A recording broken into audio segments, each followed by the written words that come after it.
un design épuré sans aucun élément superflu. C'est un objectif que semblent avoir les fabricants de logiciels, mais c'est aussi un phénomène qu'on retrouve plus largement dans la vie quotidienne. Prenons un exemple simple, un bureau. Il y a quelques années, sur un bureau, on aurait trouvé plein d'éléments différents, comme du papier ou des classeurs par exemple. Aujourd'hui, on imagine simplement un bureau avec un PC posé dessus. C'est vrai que c'est beaucoup plus pratique, on a moins de distractions, même si paradoxalement, toute cette distraction est venue se concentrer dans notre ordinateur, qui est notre outil de travail principal. Pourtant, toutes ces données qu'on trouvait au format papier, elles n'ont pas disparu, elles ont été déplacées. Et ces lieux dans lesquels se trouve presque toute notre vie, qui sont parfois situés à plusieurs milliers de kilomètres de nous, sont des data centers. Ou du cloud, ça fait plus vendeur. Pour donner des chiffres un peu plus concrets, une donnée, que ce soit un téléchargement, un mail ou une vidéo, parcourt en moyenne 15 000 km. Le cloud, c'est vrai qu'en tant que consommateur, c'est plus pratique. On accède à tout, partout, quel que soit l'appareil sur lequel on est. Si pour beaucoup c'est devenu une réelle habitude, tout le monde n'est pas convaincu par ces technologies. Derrière ces désapprobations, il y a beaucoup de raisons, comme l'attachement aux objets physiques, l'impression de ne plus posséder ses propres données, et surtout les questions de vie privée. Il y a aussi les conséquences écologiques de cette dématérialisation. Parce que même si c'est pas une pollution matérielle, le stockage et le transfert des données consomment beaucoup d'énergie. En 2019, le secteur du numérique était responsable de 4% des émissions de gaz à effet de serre dans le monde, et en prenant en compte l'augmentation de nos équipements, cette valeur pourrait doubler d'ici 2025.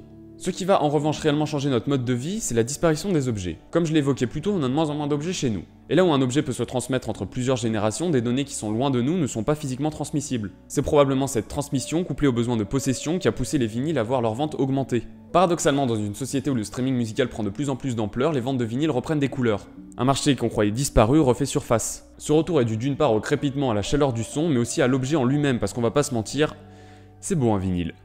Et ça, c'est des caractéristiques qu'on peut pas remplacer par un service numérique. Et d'ailleurs, quand on écoute de la musique en streaming, on ne la possède pas. On paie tous les mois un abonnement pour avoir le droit d'écouter la musique, mais pas pour la posséder. On est alors obligé de passer par un nouvel intermédiaire, en l'occurrence Spotify, Apple Music ou Deezer par exemple. Et finalement, c'est le cas avec tous les aspects de cette dématérialisation. On rajoute toujours un intermédiaire entre nos données, nos infos et nous. Et comme d'habitude, on peut se demander si c'est pas un précédent à une collecte plus massive des données personnelles. Des données qui sont sur les serveurs, c'est plus facile à récupérer que celles qui sont sur les disques durs de nos PC. Et rares sont les fournisseurs qui jouent la carte de la vie privée. Selon Opinionway, en 2015, 58% des Français considéraient la possession comme un fardeau. C'est ce qui explique que la location et les services de streaming se sont imposés. On a accès à tout simplement en payant un abonnement tous les mois plutôt que d'avoir à acheter les objets séparément. Cette évolution des offres, c'est donc les conséquences des choix des consommateurs qui préfèrent se tourner vers un abonnement plutôt qu'un simple achat.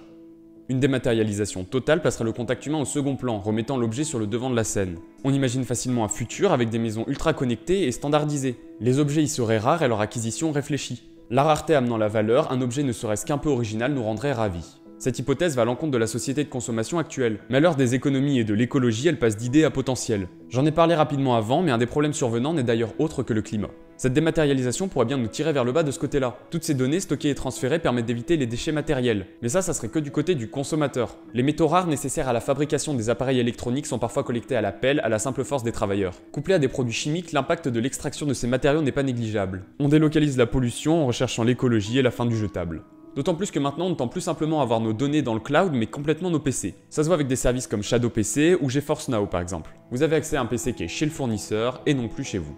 Aujourd'hui on possède donc de moins en moins d'objets. Ces dernières centaines d'années, avec l'industrialisation et la modernisation du monde, on s'est mis à avoir un réel besoin de posséder, ce qui a conduit notamment à la société de consommation dans laquelle on vit aujourd'hui. Mais avec les nouvelles technologies, le futur ne se résume peut-être plus à une abondance, mais une certaine rareté des objets que chacun possède. Avant on se battait pour en avoir un maximum, maintenant on cherche le minimum.